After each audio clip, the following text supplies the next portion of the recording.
Christine and I will periodically ride two up on motorcycles, adventure riding. She has her own GS. She's a very accomplished rider, but sometimes it's just better riding two up for a lot of different reasons.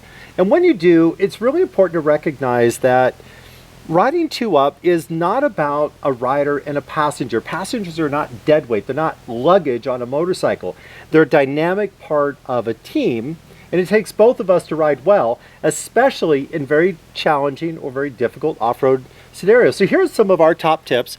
And we were talking a little bit ago about the different perspectives you have as a passenger and what it takes from your perspective. And the first one we talked about was just how to get on and off the bike. And what are your top tips or your top tip for just getting on the motorcycle? Well, what I do when I get on the motorcycle is I try to stay in the center line so I'm not getting you off balance as I get on the bike. And you mentioned, when I talk to people about being on a motorcycle, and I always talk about my orb or my center of balance, and the motorcycles have that center of balance, and you talked about kind of stepping into that balance as opposed to being outboard of the peg. As quickly as possible too. Yeah, and okay, so the other one is, I'm on the front, and I'm always trying to maintain balance on the bike and where to go. What are you doing on the back so you don't fall off the bike? Because you have nothing to hold on to. Well, that's the most critical part, is I don't have those handlebars I can lean onto. So what I've learned to do is I just hold onto your waistbands. I hook my hands into your jacket. I lean forward, but whenever I start to feel a little off balance, I just push down. So instead of moving forwards and backwards, I tend to transfer my weight downward, so I'm not. And that works really good for me, because if you don't, I get pushed up on the handlebars, and if I accelerate, then you fall off the back of the bike, and if you hold on really tight, I go off the bike with you. And I thought that was really cool when you told me that, well, I'm pushing down on the bike, because it's so much easier for me to support you with my legs than it is to try to balance forward and back. The other thing that riding solo, I'm always trying to unweight the bike. So when I'm going up and over bumps and up and over rocks, I have to allow the bike to move freely underneath me. As a passenger, you're not making the choice to do something. How is it I don't throw you off the bike? I've learned what you do before you enter certain scenarios. So when I see you approach a rock, I know you're going to increase the throttle a little bit. So I adjust for that, but I also keep my knees bent, just like I'm riding my own motorcycle. So I keep my feet even on the foot pegs, and I keep my knees bent, and I just watch what's gonna happen, predict how you're gonna react to it, and then I position myself so that whatever you do isn't a surprise. I'm already ready for it. And when she said adjust, because we were chatting before about this, she knows when I add the throttle, she's going to get thrown back, and if I brake really hard, she's going to get thrown forward. And that's what you were talking about, just adjusting by getting the weight and moving forward into that mass. One of the other things to keep in mind here is, I'm always in a balance, but I have to remember as a rider that my passenger's dynamic behind me, and my center of mass is no longer one, it's two, because we're one unit, which means that I have to be much farther forward on the motorcycle, because when Christina moves in behind me, it's our combined center of mass that now has to be centered. So I'm in front of that balance point that I would normally be in, so that the bike is better balanced. Some of the other tips that certainly, if you're in the rider's perspective, she can't see what I can see. She doesn't know what my plan is. Obviously, the more we ride together, the more you can predict it. But I have to be very, very, very smooth. And if I'm going to do something that I know she's not expecting, I have to tell her. So most of the time, when I stand up, you stand up. When I sit down, you sit down. Exactly. And she can sense that, and she doesn't hesitate on it.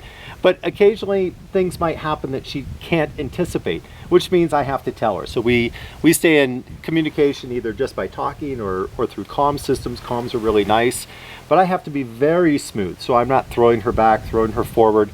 Also, the suspension is going to be significantly loaded when we're passenger riding, and it's nothing against you. I'm not saying, but the truth is, you're on the back of the bike. That's extra mass and more than the luggage that I might carry. So now we have our luggage, which may be more, plus there's two of us, and my suspension it's really good for me, and it does fine for, you know, for regular luggage. But once there's two of us, that's a lot more than the suspension's made for. So it's much easier for it to blow through its stroke.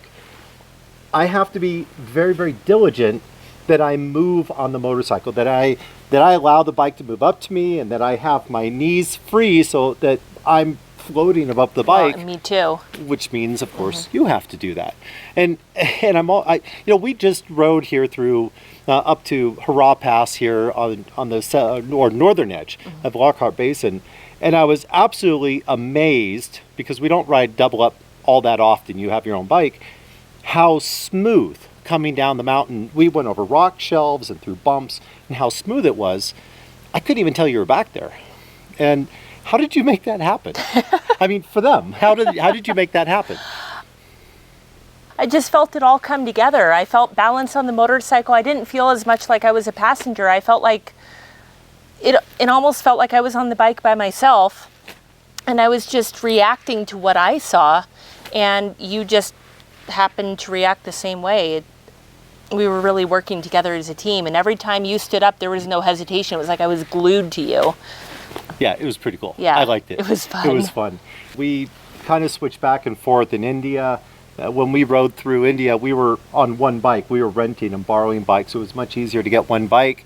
When we went through South America, Christina rode her own bike, and right now she has her own bike, but for the video, we decided to go do some double up riding, mostly just for practice, because it turns out it is teamwork.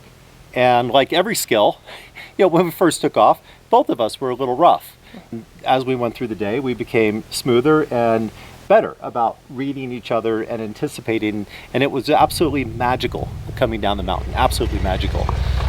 And the only thing I suggest is the passenger pegs on the back are little narrow slips of peg. It hurts. No, you said to you were stand up on it. Yeah, and you did mention that you were rolling back on those pegs. I was, yeah. I didn't have much purchase on it, and the rubber felt like it was moving, so I forced myself to keep my feet turned in to make sure that I wasn't going to fall off those pegs. But one thing that really helped was I have Alpenstar's Tech 10 boots, which have a very solid base, so my foot wasn't wrapped around the pegs as much as it would have been if I were wearing my street boots. Oh, and the other thing I found myself doing as we ride two up is I spend a lot more time sitting on smooth sections of road where normally I might be standing just to ride a little faster.